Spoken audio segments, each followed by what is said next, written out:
एक छोटे से गांव में झोपड़पट्टी में एक लक्ष्मी नाम की लड़की रहती थी और उसके 3 बच्चे थे।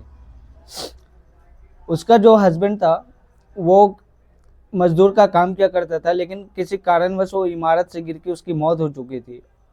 जब उसकी मौत हुई तो घर में खाने के लाले पड़ गए। जो लक्ष्मी थी उसके पास कुछ आमदनी का स्रोत नहीं था और दोनों बेचारी किसी तरह गुजर बसर कर रही थी। चल रहा था जिंदगी। एक दिन ऐसा आता है कि उसके पास कुछ मुट्ठी आटा बचता है और जो उसके बच्चे होते हैं वो भूख से तड़प रहे होते हैं। और जहाँ पे वो बेचारा उसका हस्बैंड, उसका जो पति काम करता था जिस सेठ के पास, उसने मुआवजा देने से भी मना कर दिया था। इन सब को देखते हुए लक्ष्मी की ज़िंदगी का गुजर बसर बहुत मुश्किलात से गुजर रही थी। तो वो एक दिन ऐसा आता है कि उसके पास कुछ मुट्ठी आटा बचता है, तो उसे बनाने में जुट जाती है। और ये जब रोटी की जैसे जैसे गंध आती है, बच्चों लोग की भूख की जो पीड़ा है वो और तिलमिला उठती है। और उसी में से एक छोटा बच्चा उसका बोलता है कि माँ जल्दी से खाना दो, मुझे बहुत ज़ोर से मुझे भूख लगी है, ऐसा लग रहा है कि पेट में आग लगा हुआ है, माँ प्लीज़ मुझे खाना दो। तो माँ का दिल, ममता, सबको जानता है कितना बड़ा होता है। तो उस बेचारे ने जैसे तैसे करके जल्दी जल्दी रोटी बनाया और अपना आखिरी निवाला भी उस छोटे से अपने छोटे बच्चे को खिला दी। बगल में ही उसकी एक पड़ोसी रहती थी, सावित्री नाम था। तो सावित्री से ये देखा नहीं गया, बहुत दयालु थी, दयालु किस्म की इंसान थी। वो गई और उसे कुछ चावल दी और उसे कही कि लक्ष्मी एक काम कर, सेठ जहाँ पे तेरा पति काम करता था उस सेठ के पास चल के कुछ काम मांग लेते, अगर काम मिल गया तो ठीक है। लक्ष्मी का तो जाने का मन नहीं था, लेकिन क्या करते, भूख जो ना करा दे। कहावत है ना कि जब मुसीबत आती है तो गधे को भी बाप बनाना पड़ता है। तो यही सब सोचकर, अपने बच्चे का पेट देखकर, वो लक्ष्मी उस सेठ के पास जाती है काम के लिए। तो सेठ बड़े ऊपर से नीचे तक उसको देखता है और बोलता है 3 बच्चों के साथ तुम काम कैसे करोगी, या तो तुम बच्चे संभालोगी या तो फिर मेरा काम करोगी। तो बेचारी लक्ष्मी बहुत गिड़गिड़ाती है उसके ऊपर कि सेठ, हमारे पास खाने के बहुत लाले पड़े हुए हैं, मेरे बच्चे लोग बहुत भूखे हैं, प्लीज़ मुझे कुछ काम दीजिए ताकि मैं अपने बच्चे का पेट भर सकूं। तो सेठ बड़ा निर्दयी किस्म का इंसान था।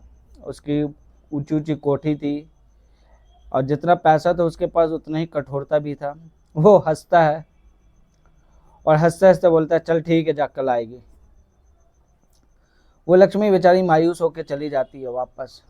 फिर अगले दिन दोबारा जाती है और कहती है सेठ कृपया करके आज मुझे काम दे दीजिए, नहीं तो मेरे बच्चे भूखे रह जाएंगे, भूखे रह जाएंगे, सेठ प्लीज़ मुझे काम दे दीजिए। सेठ फिर हंसता बोलता है कि सुन, तेरे लिए कोई काम नहीं है यहाँ पे, जा तू अपने बच्चे संभाल, मेरा काम कोई और कर लेगा। अगर मैं तुझे काम पे रख लूँगा तो तू अपने बच्चे संभालेगी या फिर मेरा काम करेगी। यही सब सुन के लक्ष्मी मायूस हो जाती है, वो अपने घर के पास लौट जाती है। जब वो घर पे लौटती है तो देखती है कि उसका जो छोटा बच्चा है वो बेहोश होया पड़ा है।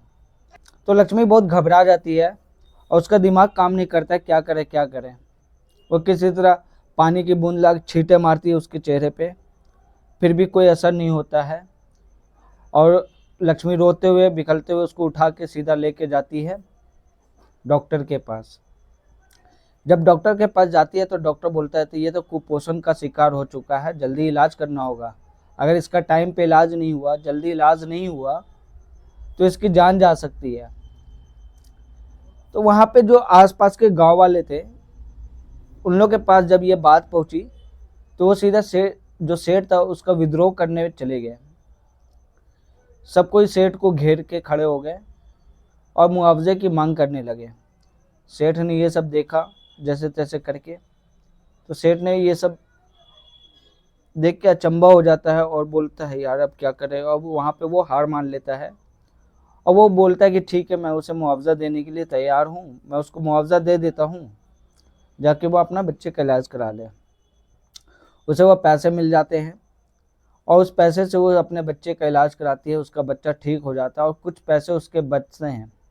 तो वो क्या करती है लक्ष्मी कि जो उसके आसपास जो ज़मीन होता है उसके घर का, वहाँ पे वो अपने सब्जी उगाने लगती है। अब धीरे धीरे वो मेहनत करने लगती है, सब्जी उगती, उसको उगा के उसको टोकरी में भर के जाती सब्जी मंडी, और उस सब्जी मंडी में उस सब्जी को बेच के आती है। उससे जो पैसा मिलता है वो घर का राशन लाती, और ये समय ऐसे ही चलता रहा।